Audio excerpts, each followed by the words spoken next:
So welcome to another episode of the Soulful Side of Life with me, Portee. I hope that you're well and that you're having a good week. And I am excited about this podcast episode with Behnam Ben Taleblu. Behnam and I actually studied together at the George Washington University in DC for undergrad. We had a couple of classes together, and I was very much keen on picking Behnam's brain about all things Iran because Behnam is an expert on Iran. He is the Iran Program Senior Director and Senior Fellow at the Foundation for Defense of Democracies in Washington. And he's first generation Iranian and he speaks Farsi. And he's also knowledgeable on nuclear nonproliferation, ballistic missiles and drones, sanctions, the Islamic Revolutionary Guard Corps, and its proxies, the foreign and security policy of the Islamic Republic, and internal Iranian politics. And Behnam often briefs journalists, members of Congress, the diplomatic corps, military, academic, and policy audiences across Washington and the U.S. and the world. And he has testified before various committees in the U.S. Congress, the Canadian Parliament, and the U.K. House of Commons. And what I'm trying to achieve with this episode is the Soulful Side of Life is about the creative elements and the lighter topics of life, lifestyle, fashion, entertainment. But I wanted to have a conversation about what's going on in Iran since, a lot has happened since January 8th of this year. Even a lot more has happened since the 1979 revolution. But specifically looking at what has happened this year, the first couple of weeks of January was really, Iran was a hot topic because the people took to the streets, and we see this bubbling under the surface of what I hope will one day soon be a toppling of the current Iranian regime, because the people want freedom and they deserve freedom. And I wanted in this conversation to be able to have a discussion not so deep, but kind of skirting the surface of the basics of Iran, talking a little bit about the last few weeks, and picking Behnam's brain about what his thoughts are on the hopeful toppling of the regime, and just giving people who are in the lifestyle arena just a little bit to glean from and to learn from without going too deep. So I hope that this podcast episode is inspiring and that you learn something. And there will be a part 2 with Behnam in February or March, because we just kind of barely scratched the surface, and I've got some more questions for him. So enjoy this episode. So, Behnam, thank you so much for taking the time to chat with me and join the podcast. My goal for this discussion is to find out, to unpack Iran a little bit in a very basic way, because this podcast is lifestyle and fashion, but there are a lot of intersections between fashion and politics. And I think a lot of people in DC wouldn't think about it that way because they'll think fashion's this glamorous world. But having covered fashion since 2019 for various publications, you see how much politics does impact fashion. Like, for example, World War I, that was a pivotal moment for fashion because women had to go work in factories while the men were at war. So the corset went and the bra was invented. And what's happening politically does affect what designers design. So I know that there's a lot of people in the fashion lifestyle space who do care about what's happening in Iran, but maybe they don't care to know the minutia, the details, but they would like to know the basics and be informed. So hence why I'm talking to you. My first question is Iran was once known as Persia. It was this great bustling empire. What impact did the Persian Empire have on world history? Well, it's first and foremost a pleasure to be with you, Ali, and thanks for having me on your podcast. Just a small heads up and hat tip to the listeners. Ali and I we're disconnected. We'll go way back. We took a few classes together in undergrad here in the nation's capital, and very astute observation about the history, politics, and fashion bit. Just before we pivot to the impact of Iran and Persianate civilization on the world, which is in and of itself several dissertations worth of commentary, but even here in menswear right now, where it's kind of casual Friday for me recording this, But you're some you're in a suit. You know how to put yourself together. bless you, but you're resisting the thing that happened. I think circa World War I or World War II, which is undershirts. People coming back from World War I, World War II, moving undershirts, which were part of military uniform, into American business uniform, and to having that be part of Western business dress is something fundamentally, again, how fashion is impacted by politics, the world politics, and even world wars. So, I mean, even the most minute thing has, the longest term social impact. So, excellent observation, and kudos to you for putting this podcast together. Just on Iran more generally, by way of background, I'm a first generation Iranian American, born and raised here, and kind of got to experience my own culture and its impact on history and human civilization, just as it kind of impacted me as an adolescent, as a young adult, as a teenager, and now a full grown male. In and of itself, because there's a huge literary impact, cultural impact, linguistic impact, kind of humanities impact, Persian poetry, Persian math, Persian algebra, that has impacted a lot of stuff that was imported into medieval Europe from, the post era of late antiquity in the Middle East, up to, the Islamic period, up until the Middle Ages in the Middle East, that helped kind of pave the way for many of the things that we have as kind of secular humanism in terms of the Renaissance and the Reformation here in the West. But, most importantly for me, things that I take not for granted is actually just the language.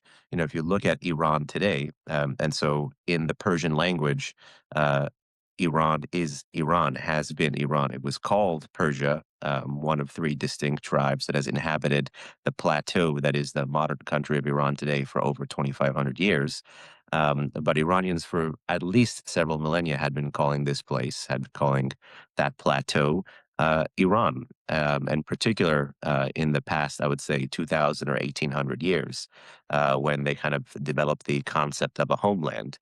But prior to that, I think, the Persian and Persianate impact on world civilization has been vast. I mean, we can talk about food, we can talk about drink, wine, culture, literature, poetry.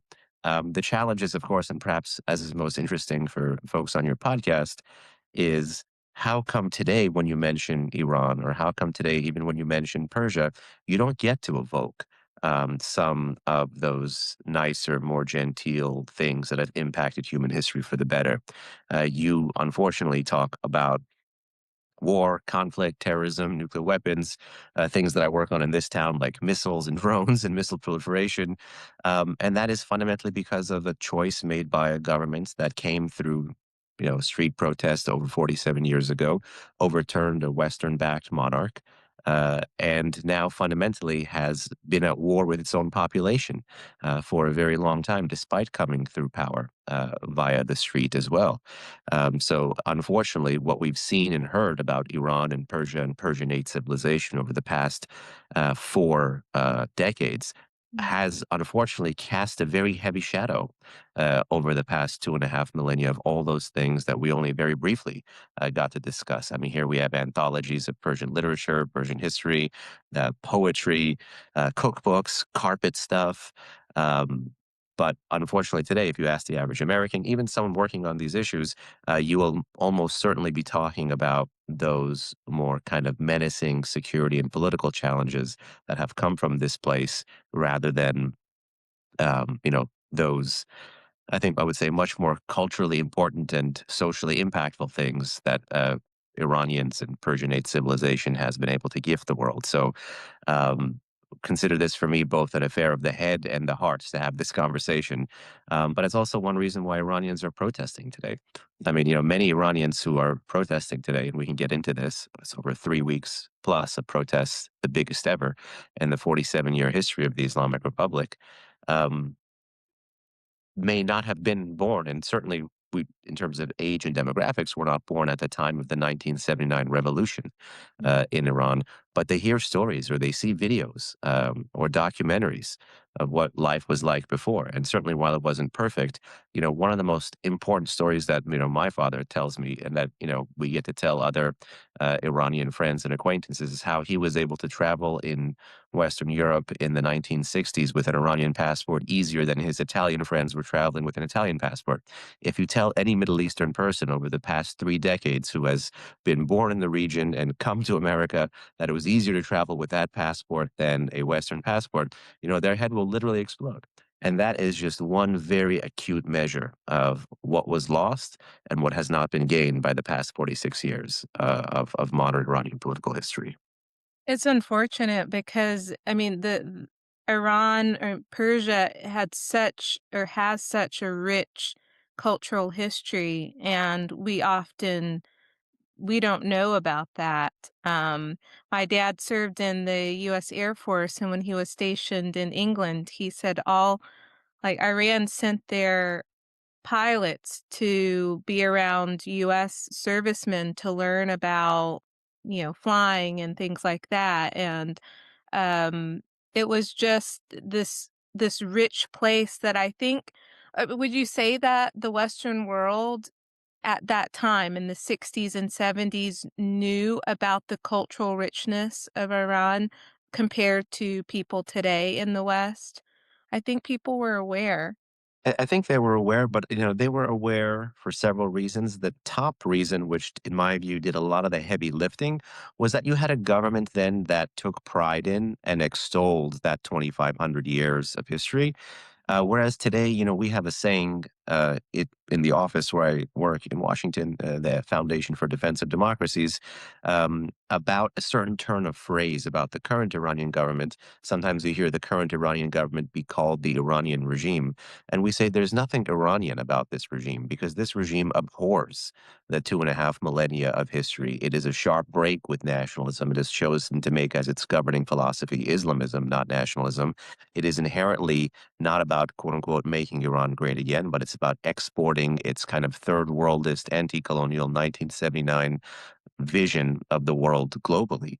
And it has that mandate. And it's really burned through the country, burned through the citizenry, burned through the capital, burned through human resources, burned through the environment and the land itself in this ideological quest. And, before these current protests took off, I was actually in the process of writing a larger essay called Get Ready for the Next Failed State, Iran, because of these policies. And so one reason why not just your father, but so many of that generation may have had an Iranian friend or known of an Iranian through these ways was because, well, that was Iran trying to, get out of the 18th and 19th century with rapid modernization in the 20th century. And as it was engaging in rapid modernization, it was also trying to bring its culture along with it rather than junk it. And that was a distinct choice made by, government officials, and in particular the late king in Iran, the late Shah, to actually, use that historical weight rather than refuse that historical and cultural weight. And you mentioned pilots. Two very quick anecdotes. The son of the late king, the current crown prince, was in Texas at the time of the revolution, doing his Air Force training in America. And living and working in D.C., I've had over the years the experience to meet many reporters who have family who were reporters or family who were, you know, DC used to be a smaller town before, who were in the military world. And I got to meet somebody whose father helped train Iranian pilots in, I think, Florida. And they were part of this larger F-14 mission. And at the time of the revolution, I think besides America, only Iran had F-14s. And you think about, again, that status, Iran today with its backward military, no Western military hardware. Could you think almost half a century ago, Iran was the country that after America had these advanced planes, and there were all these programs to actually kind of keep and build those bonds. So people like your father were literally part of a historical bond that was very quickly not just changing the understanding of Iran and the West, but the West and in particular America in Iran among Iranians with those training missions. Yeah. I think one question that somebody who has not kept up with current Iranian history is what led to the 1978-79 revolution? Well, there are many factors. There's the regime's own narratives. Certainly, the government prior to that was not perfect. You had the Mohammad Reza Shah Pahlavi that was ultimately became known as the last Shah or the Shah of Iran, ruling from I think 1941 to early 1979. He left Iran, I think, on January 16th, 1979. Increasingly later in his reign, he did become more and more autocratic. But I think we in the West, and in particular, some Western politicians and some Western human rights organizations didn't compare him to relative standards, compared him to absolute standards. One of the most misunderstood things about the Iranian Revolution and the vast kind of coalition of some pseudo Islamist nationalists and some pseudo Marxist Islamists and some pseudo Marxists, some straight up Islamists and some straight up communists who kind of came together. These are 4 or 5 groups with very divergent ideologies, and they came together each because they opposed different elements of the Shah's social or domestic programs. Some of them opposed, the ties with America and Israel. Some of them opposed land reform. Many of them opposed women's emancipation and women's rights. So, despite this being a revolution, quote unquote, by this vast coalition against the late king, in so many ways, it was actually just a reaction. They were the forces of reaction because had the Shah become or been just a traditional conservative monarch, where the pillars of the state historically for the past 500 years in Iran were monarchy, mosque, and bazaar. So the marketplace, the international economy, the local economy, the clergy, the kind of the social soft power, particularly Shiism over the past 500 years, and the monarchy, the court culture, the cult of the monarch himself. These are important elements in both statecraft and soulcraft in the past 500 years, and really core elements of Persianate civilization you even see in models outside of Iran, whether you look at Central Asia, Anatolia, the Indian subcontinent, or elements of the Middle East at different points in time, the interplay between these forces. But anyway, I digress because had he kept just the traditional model of government in place, and not been a social reformer, not been a progressive, um, it is likely that he could have avoided the constellation of forces that led to the revolution.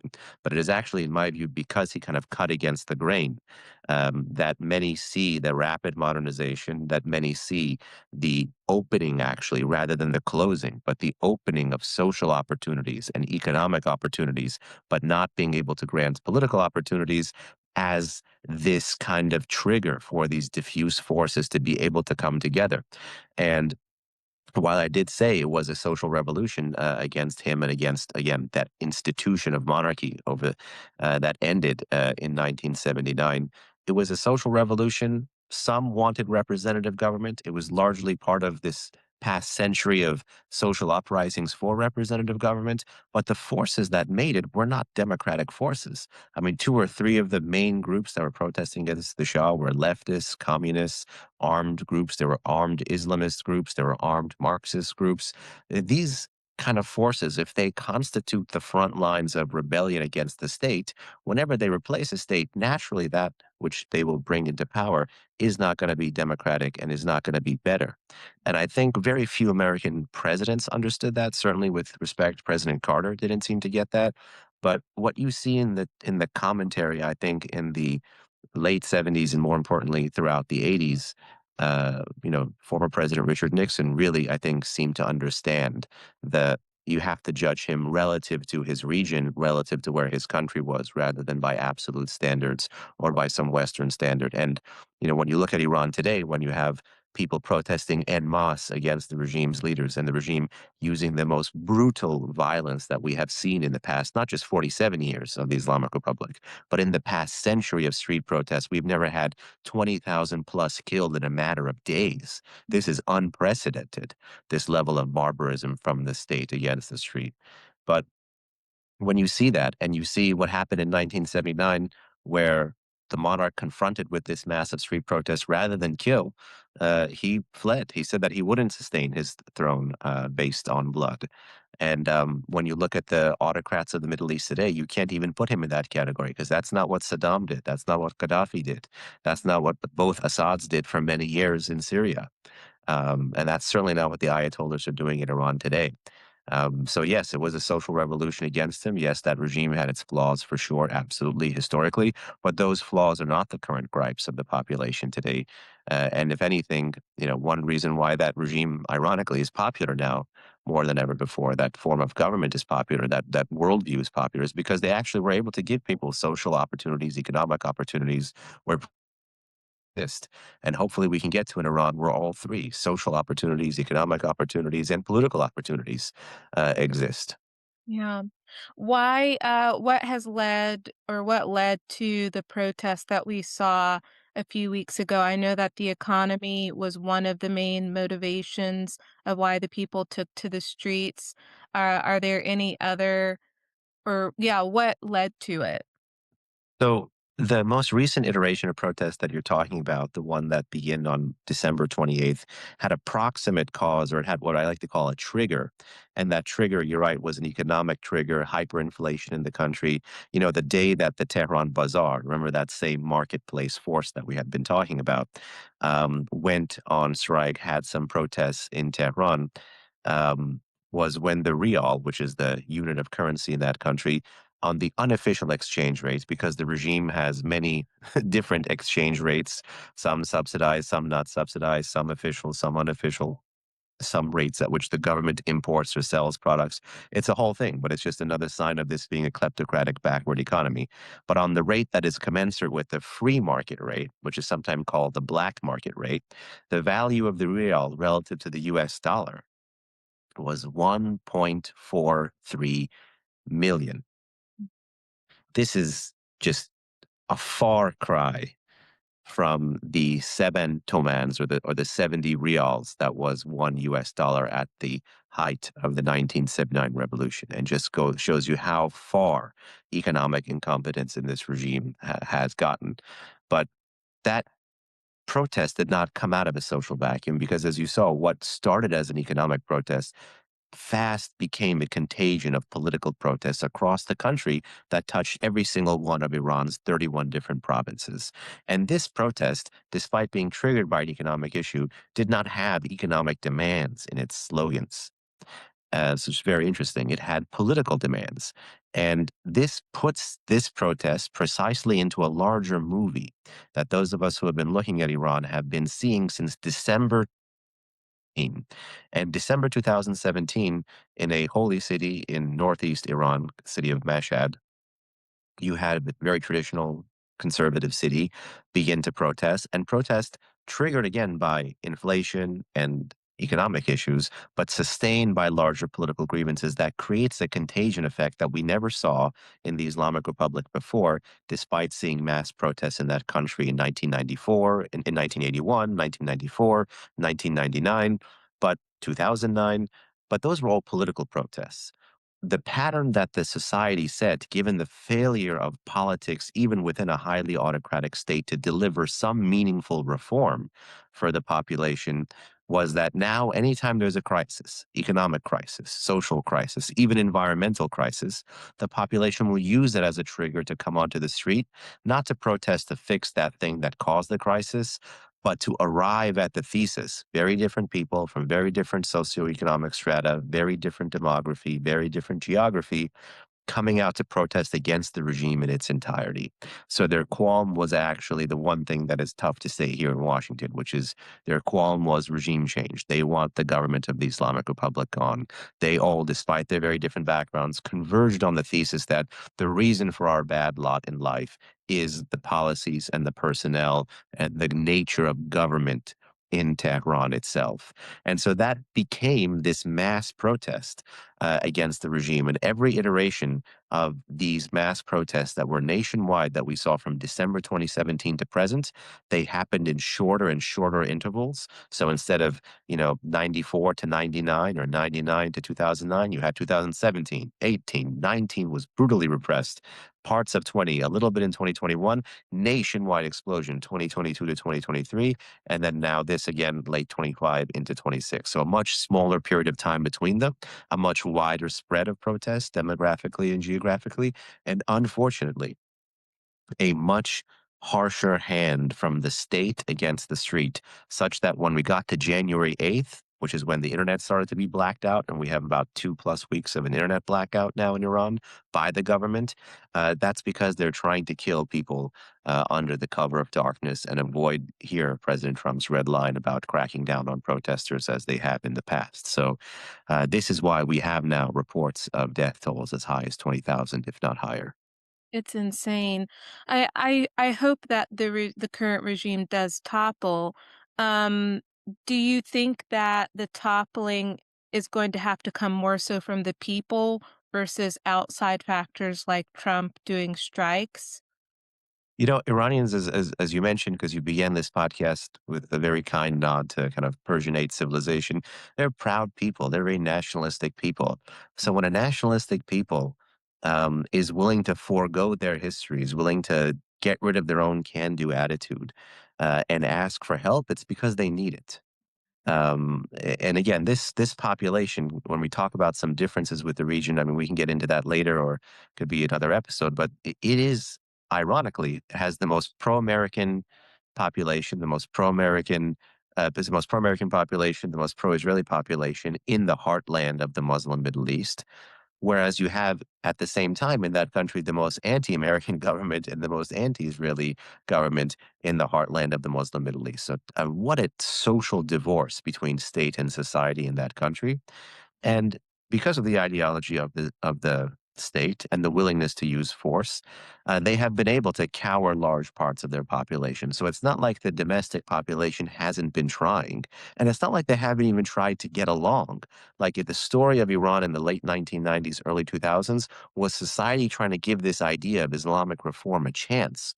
One of the funny things about Iranian society at that point in time was you could compare it to some of America's Western or Democratic partners that had elections. Some of Iran's electoral turnout rates in a country like Iran, which is a autocracy, they had more turnout rates for presidential elections in Iran than some of America's partners in the world. So that is how much the population was trying to give the regime a chance 20 years ago, 15 years ago. But the government did not take the chance, did not reciprocate, did not show the respect, did not actually act to earn and keep their votes, and instead pursued, again, their factional agenda, their narrow agenda, their ideational agenda. So that got to the point where 2017 to present, every major cycle of protest has been trying to topple the regime. But even the United States of America, which had a revolutionary war against its colonial overlords, had foreign help. Mm. Even the French in we were talking about World War One, World War Two, had foreign help. Mhm. This is a situation where these guys who came to power by the street know that they can shoot their way through because they have unarmed protesters. And they know that if they meet protesters with concessions, like the late Shah did, then that will only embolden more protests. And so that's why they do not give an inch. And that's why the governments they've supported in the region, like for many years the Assad regime in Syria, did not give an inch and actually ended up engaging in mass slaughter of their own populations for so long. Mm. And this unfortunate reliance on violence is so true that even recently CNN talked about the regime in Iran importing Shia militias from Iraq into Iran to help crack down on Iranians because either the security forces may not have been willing or they wanted to have more guns on deck in case things escalated even further than they already had. But suffice to say that the population is trying. So this paradigm that we have in DC about it can't be foreign assistance or whatever. One, the fact that there's a park across from the White House with 5 statues, and 4 of them have foreigners in that, 4 of those statues are foreigners who helped with the American Revolution, should tell us one thing, that you can help someone who is seeking something rather than impose it on them. And that doesn't make you, as an American, any fundamentally less American, nor did it make the French any fundamentally less French after taking that help. So I think because of the regime's reliance on violence, it is going to have to be street power plus something else. Because alone, this regime has showed us that they are willing to shave off the lives of the best and the brightest who continue to turn out generation after generation to protest. What do you think would tip the scales and topple the regime, You hopefully know, in the next months or years? you know, one of the very interesting things here is that President Trump has helped make this a bigger and more different kind of protest than it was. Not that, Iranians needed an excuse to come out, but they believed genuinely the multiple number of times that President Trump, either on Truth Social or on TV or on radio or to the press or aboard Air Force One or in a statement, had talked about, help being on its way. And that really did put wind beneath the wings of Iranian protesters. And I think one of the things, if Washington is serious about supporting the Iranian people in practice rather than just in principle, is how do you keep the wind behind their wings? And step number one is no own goals. No negotiations with the government of the Islamic Republic, because that would empower the adversary. I would add to that now, step number two is get the internet turned back on fully for everybody in Iran.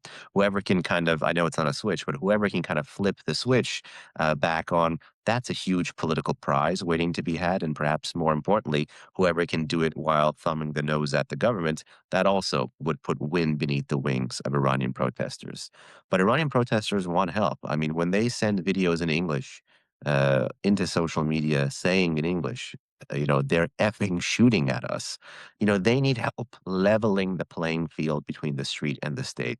And there's a lot that the US could do that is even not kinetic, like in terms of cyber authorities, to make sure that the chain of command and control between the political elite giving the various orders for the crackdown and the security forces, whether that's the Islamic Revolutionary Guard Corps, the ground forces, the Basij paramilitary, the law enforcement forces, the special units, or the vigilantes, or even the foreign paramilitaries and militia groups that have been imported, that they don't have the ability to coordinate and talk with one another.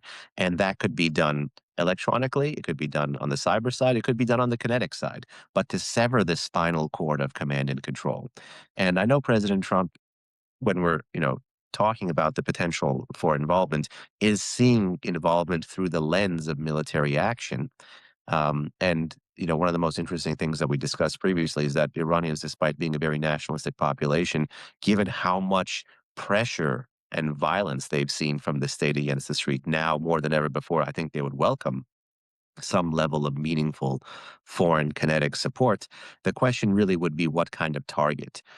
If targeting that goes back to the 12-day war that Israel and America had with Iran is resumed, and that is just focusing on far off military installations, that's not going to put wind beneath the wings of Iranian protesters, because during that war, Iranian citizens who, unlike Israel, don't have shelters, don't have bunkers, had to run and hide or flee the capital because they had an experience that was fundamentally alien to it. Iranians, unlike many in the region, have not known civil war, have not known insurgency, have not had direct land war contact for a very long time. So it's just a fundamentally different psyche and a different memory and a very different tolerance to casualty. This is a regime that doesn't mind death, but this is a population that loves life and hasn't been fighting. Many of the multiple wars we've seen in the Middle East, there's a limited Iranian footprint, even though there's a huge Iranian government and state involvement. That huge involvement often comes with foreign militias. So it's not like these foreign wars of the regime were popular. They were never popular. That's why, since protests dating back to 2009, Iranian protesters had been saying, not Gaza, not Lebanon, my life only for Iran. And to kind of bring that to conclusion here, um, if the president can actually do something, target something that meaningfully shows that he's responding to the regime, that punishes the regime for violating his own red line, that amplifies, that protester resolve. That could mean, political targeting of some senior figures. That could mean going after, state institutions like the broadcaster, which has broadcast forced confessions. That could mean, going after more local level police headquarters and Basij headquarters. There's a whole host of things that Uncle Sam could do with the overall goal of leveling the playing field between the street and the state. And here President Trump talks about decisive and big, but decisive and big can be costly. And given the footprint we already have in the region, what I would talk about is if, again, they are exploring something kinetic, and this is still an if, so we don't know, but analytically, we're just saying, given what we know about the regime's vulnerabilities, thinking in terms of low intensity campaigns that actually provide air cover for Iranian protesters, that actually block off streets from paramilitaries from being able to go to, thinking about a very, very, and this might not fit with, President Trump's worldview, but a very, very low intensity form of R2P, of responsibility to protect, that could be pulled off. And then if there's an escalation, well, it's the regime that's choosing to escalate. This too could have helped when there were masses of protests on the streets. But now, given that the violence has driven back protesters and protests are still ongoing, but they've thinned out significantly, it is going to have to, I think, be something much bigger to, again, put the wind beneath the wings and level the playing field. Yeah. Last question. I've spoken with Noor Pahlavi, whose father is Crown Prince Reza, and she is kind of like an inspiration for culture and fashion. And she talks about how Iran has so many creatives in the country. And I hope that, yeah, this regime topples so that the world can see Iranian creativity on a larger scale and what Iranians are capable of. Um, a lot of it feels like a lot of Iranians in Iran are not so much open to the idea of Mohammad Reza coming into power, but he seems to be the only solution at the moment of a leader who can hit the ground running if the regime topples. If he's not the one, then who is? I think that's an excellent question, and Crown Prince Reza Pahlavi, at least in my lifetime, has more support in Iran than I've ever seen before, and I think that's not an accident because there are some Western analysts who are shocked or didn't know or were caught off guard by his name and his family name and pro-monarchy slogans being chanted in the birthplace of the founding father of the current founder of the 1979 revolution, Ayatollah Khomeini, in Iran. But that didn't catch me off guard because remember, we talked about this video that we've been seeing from December 2017 to present. And in this video, the more the regime has failed, the more this alternative to the regime has grown in popularity. So the more you get regime failure, the more you get kind of Pahlavi popularity. And the more the population moves past Islamism, the more they actually embraced nationalism. So to me, and you looked at the slogans that involved from December 2017 in Mashhad in Iran, they said Reza Shah Ruhit Shad, or Reza Shah, God bless your soul. Reza Shah is his grandfather. And then you fast forward all the way to in Khomein, the town that is the birthplace of Ayatollah Khomeini, the founding father of the 1979 revolution. In his hometown, they are chanting "Long Live the King" in January 2026. There's a straight line from that. And yes, not every single Iranian is a big fan of him, but his is the name that has increasingly been chanted. So it's no surprise then that um, both the Crown Prince Reza Pahlavi's popularity has grown as the regime has continued to fail, as well as kind of the legacy of his family and what they were able to do in Iran in the 20th century. And a vote for him at this point in time is not necessarily a vote for monarchy. What it is a vote for is a bridge to a better, safer post-Islamic Republic future where the population could choose, between monarchy and republic. So the reason we haven't had many other names or voices is that this regime has actually worked very hard to suppress any other names or voices from being able to arise domestically. And plus, when you contrast that with the legacy of the 1979 revolution, even a regime that was qualitatively so much less repressive than the current regime, even under that situation, organized political opposition came from abroad rather than from within, because that's just the kind of the nature of how you can try to get around authoritarian governance, by having a freer hand in a freer space. That is 1,000 times more the case today than ever before. So there are many who may not like him, but there are many who increasingly are chanting his name because he is the only option, and he really is the only one with a viable nationalistic alternative at this point in time to the Islamist, nightmare that the population seems to be stuck in for 47 years due to the persistence of the Islamic Republic and its security state.